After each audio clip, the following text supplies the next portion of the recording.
Buku Ilmu Pengetahuan Alam, kelas 7, tahun 2021. Bab 2, Subbab C, Perubahan Fisika dan Kimia, Part 1. Sebelum melanjutkan ke subbab berikutnya, ini saatnya kalian berhenti sejenak dan kembali melihat pertanyaan-pertanyaan yang kalian tuliskan pada awal bab ini. Apakah semua pertanyaan sudah dijawab? Apakah ada pertanyaan baru berkaitan dengan bab zat dan perubahannya yang ingin kalian temukan jawabannya? Berdiskusi dengan teman dan guru dapat membantu kalian melengkapi pemahaman pada materi ini. Mencari tahu dari sumber belajar lain pun dapat kalian lakukan. Ayo, semangat belajar. Sains itu sangat menarik. Subbab C, Perubahan Fisika dan Kimia. Ambillah satu lembar kertas bekas seukuran buku tulis kalian. Bagilah kertas tersebut menjadi dua bagian dengan ukuran sama besar. Kemudian, potongan pertama kalian sobek-sobek sampai ukurannya menjadi 1/4 ukuran kertas semula. Sementara itu, untuk potongan kertas kedua, bakarlah kertas tersebut dengan menggunakan api. Berhati-hatilah dalam menyalakan api ketika akan membakar. Pastikan tidak ada benda lain di sekitar kalian yang mudah terbakar. Lebih baik jika kalian meminta bantuan orang tua kalian atau wali kalian. Terkait dengan judul subbab ini, menurut kalian, manakah dari kertas tersebut yang mengalami perubahan fisika dan manakah yang perubahan kimia? Kita akan membahas kedua jenis perubahan ini lebih lanjut. Ayo kita mulai. 1. Perubahan fisika. Dalam kegiatan apersepsi di atas, kalian telah melakukan perubahan pada kertas tersebut, bukan? Pada potongan kertas yang pertama, kalian mengubah ukuran kertas dari ukuran yang lebih besar menjadi ukuran yang lebih kecil. Sifat materi kertas tetap, walaupun telah disobek, tidak mengalami perubahan. Maksudnya, kertas yang di awal memiliki ciri-ciri yang sama dengan kertas yang telah disobek. Perubahan seperti ini disebut sebagai perubahan fisika. Pada saat terjadi perubahan fisika, maka materi sebelum dan sesudah perubahan sama. Inilah ciri pertama dari perubahan fisika. Bagaimana dengan perubahan wujud yang telah kita bahas di subbab B? Apakah termasuk dalam perubahan fisika juga? Ya, benar. Karena es dapat meleleh menjadi air jika diletakkan di suhu yang lebih tinggi. Dan air tersebut dapat membeku menjadi es lagi jika ditempatkan kembali di freezer. Ciri-ciri perubahan fisika yang kedua adalah dapat kembali ke bentuk semula atau reversible. Memang benar, es dan air memiliki sifat yang berbeda. Namun, zat yang ada dalam keduanya sama, yaitu H2O. Perubahan fisika juga terjadi apabila kalian mencampurkan gula ke dalam air. Istilah yang digunakan adalah melarutkan. Topik mengenai larutan akan dibahas di kelas 8 nanti. Mengapa melarutkan gula dalam air termasuk perubahan fisika? Hal ini karena dalam larutan gula tersebut masih terdapat air maupun gula. Tidak ada zat atau materi baru yang terbentuk. Sifat air masih bisa kita lihat karena dapat dituang dari satu wadah ke wadah yang lain. Terbukti juga, kalian dapat merasakan air menjadi manis. Artinya, gula sebagai suatu materi masih ada, tidak berubah. Gula pun dapat diperoleh kembali apabila airnya diuapkan.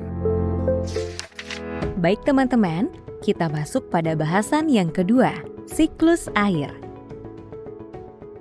Air adalah materi yang istimewa karena kita dapat menjumpainya dalam bentuk padatan, cairan, dan gas dalam dunia ini, baik secara langsung maupun tidak langsung. Sesungguhnya, 2/3 bagian dunia ini adalah air dalam ketiga bentuk ini. Dan sebagian besar es terdapat di wilayah kutub. Teman-teman, sekarang simaklah siklus air berikut ini. Siklus air. Siklus air yaitu air dari laut, sungai, maupun danau, serta dari tumbuhan, menguap karena adanya panas dari matahari, sehingga membentuk uap air. Uap air yang tidak terlihat ini kemudian naik sampai mencapai tempat yang tinggi. Ketika bertemu udara dingin, maka uap air akan mengembun sehingga membentuk awan. Awan terdiri atas tetesan-tetesan air yang sangat kecil. Awan terbawa oleh angin. Bila awan mencapai titik ketinggian yang sangat tinggi, yang suhunya sangat dingin, maka tetesan-tetesan air yang kecil akan bergabung, sehingga membentuk tetesan air yang lebih besar, yang akan turun sebagai hujan. Proses ini disebut dengan presipitasi. Ketika hujan turun, maka air hujan mengalir ke laut, sungai, dan danau, serta diserap oleh tumbuh-tumbuhan. Proses ini pun berulang lagi terus-menerus. Oleh karena itulah disebut sebagai siklus air. 3. Perubahan kimia. Pada saat kegiatan apersepsi, kalian membakar potongan kertas yang kedua. Apa perubahan yang kalian amati? Apakah menurut kalian serbuk atau abu yang dihasilkan adalah materi yang sama atau materi yang berbeda dengan kertas? Nah, inilah yang disebut sebagai perubahan kimia, yaitu materi sebelum perubahan berbeda dengan materi yang ada setelah perubahan itu. Abu yang telah terbentuk tidak dapat dibuat menjadi kertas lagi. Artinya, perubahannya tidak bisa kembali ke bentuk semula atau disebut juga irreversible.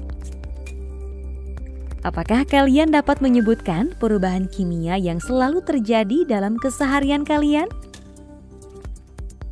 Nasi yang kalian konsumsi setiap hari berasal dari beras.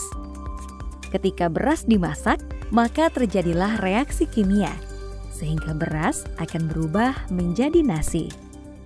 Apakah nasi dapat diubah kembali menjadi beras? Tentu tidak ya, karena itulah perubahan ini disebut sebagai perubahan kimia.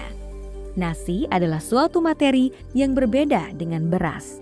Setiap kali kalian melihat perubahan yang melibatkan materi yang berbeda sebelum dan sesudahnya, maka kalian dapat mengidentifikasinya menjadi perubahan kimia. Mari kita simak beberapa contoh perubahan kimia pada benda-benda berikut ini. A. Menyalakan korek api. B. Menyalakan kembang api. C. Sebuah ledakan. D. Membuat kue. E. Besi berkarat. Perubahan fisik dan kimia sering terjadi di sekitar kita. Mari kita mengamati contoh perubahan-perubahan ini dalam aktivitas berikut. Saatnya kita masuk pada bagian Ayo amati. Selama 24 jam ke depan, amatilah perubahan yang terjadi di sekeliling kalian dan daftarkanlah perubahan fisika dan kimia yang terjadi. Diskusikan pengamatan kalian dengan teman dalam kelompok kecil. Kemudian berbagilah hasilnya dengan teman sekelas. Pada saat perubahan kimia terjadi, ilmuwan sains menyebut bahwa reaksi kimia telah terjadi. Reaksi kimia biasanya dituliskan dalam bentuk persamaan untuk mempermudah para ilmuwan. Persamaan kimia ini dapat ditulis dalam bentuk kata atau simbol. Contohnya, jika kalian membuat donat dari tepung, mentega, telur, dan gula, maka persamaan reaksi dapat ditulis dalam bentuk kata-kata seperti ini. Tepung ditambah mentega ditambah telur ditambah gula menghasilkan donat. Dalam persamaan tersebut, tepung, mentega, telur, dan gula adalah bahan-bahan sebelum reaksi kimia atau disebut sebagai pereaksi. Sementara donat adalah hasil yang diperoleh setelah reaksi kimia tersebut selesai. Donat adalah produk suatu reaksi. Dengan kata lain, persamaan kimia dapat ditulis sebagai pereaksi menghasilkan produk. Ada 4 tanda-tanda terjadinya reaksi kimia. Apa sajakah itu? Kita akan bahas pada audio berikutnya. Produksi Kemendikbudristek 2021.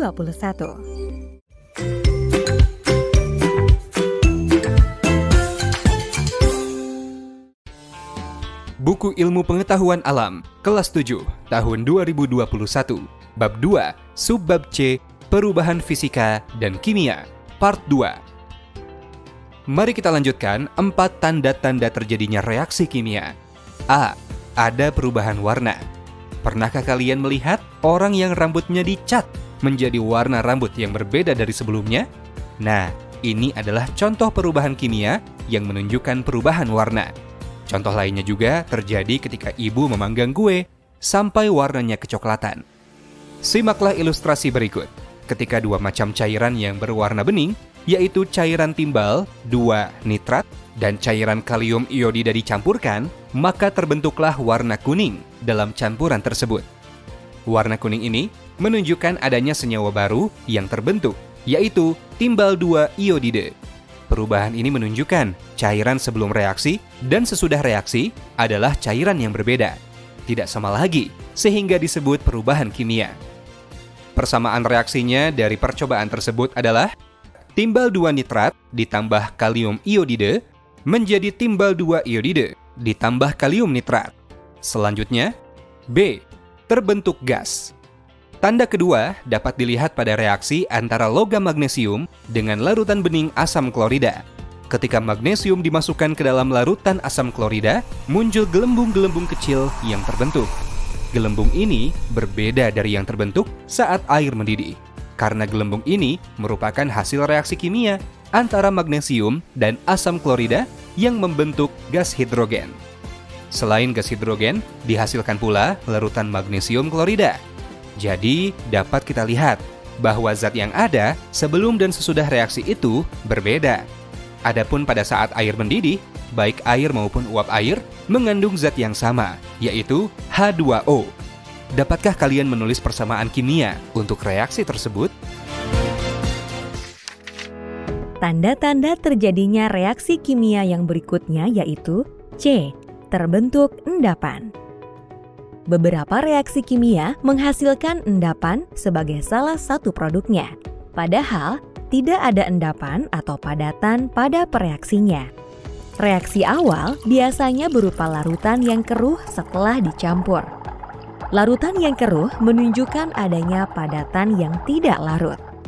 Apabila dibiarkan beberapa saat, maka padatan itu akan menumpuk di bagian bawah tabung reaksi. Padatan inilah yang disebut sebagai endapan. Contoh reaksi yang dapat menghasilkan endapan adalah larutan natrium karbonat ditambah larutan kalsium klorida, menghasilkan endapan kalsium karbonat ditambah larutan natrium klorida. Tanda-tanda berikutnya yaitu D. Ada perubahan energi. Reaksi kimia yang terjadi pada saat terjadi ledakan menunjukkan adanya cahaya dan panas. Cahaya dan panas adalah dua bentuk energi. Reaksi lainnya yang menunjukkan perubahan energi adalah reaksi pembakaran logam magnesium. Pembakaran adalah reaksi dengan oksigen. Contohnya seperti ilustrasi berikut ini. Ada cahaya yang sangat terang yang terlihat ketika proses pembakaran. Setelah proses pembakaran, akan diperoleh serbuk putih seperti abu, yaitu magnesium oksida. Coba kalian tulis atau ceritakan persamaan dari reaksi kimia ini ya. Sekarang saatnya kita untuk uji kemampuan. Pertanyaan pertama, ketika kalian makan, perubahan apa saja yang terjadi pada makanan tersebut? Perubahan apa juga yang terjadi pada tubuh kalian? Identifikasilah semua perubahan selama proses makan sebagai perubahan fisika atau kimia dan berikan alasannya. Pertanyaan kedua. Dengan menggunakan peta konsep atau jaring laba-laba spiderweb, buatkanlah ringkasan subbab B dan C mengenai perubahan zat. Upayakanlah peta konsep yang kalian buat menarik agar dapat terus kalian gunakan saat mempelajari kembali topik ini. Setelah itu, dengan menggunakan peta konsep atau jaring laba-laba yang telah kalian buat, jelaskanlah mengenai perubahan zat kepada teman, saudara, atau orang tua kalian. Apabila kalian menggunakan pemahaman dengan kata-kata sendiri, akan lebih mudah bagi kalian untuk menjelaskan. Catatlah pertanyaan-pertanyaan yang diajukan oleh teman, saudara, atau orang tua kalian untuk didiskusikan bersama guru. Dan selanjutnya, kita akan memasuki materi terakhir pada bab 2 ini, yaitu subbab D, kerapatan zat. Tetap semangat dan sampai jumpa di materi berikutnya. Produksi Kemendikbudristek 2021.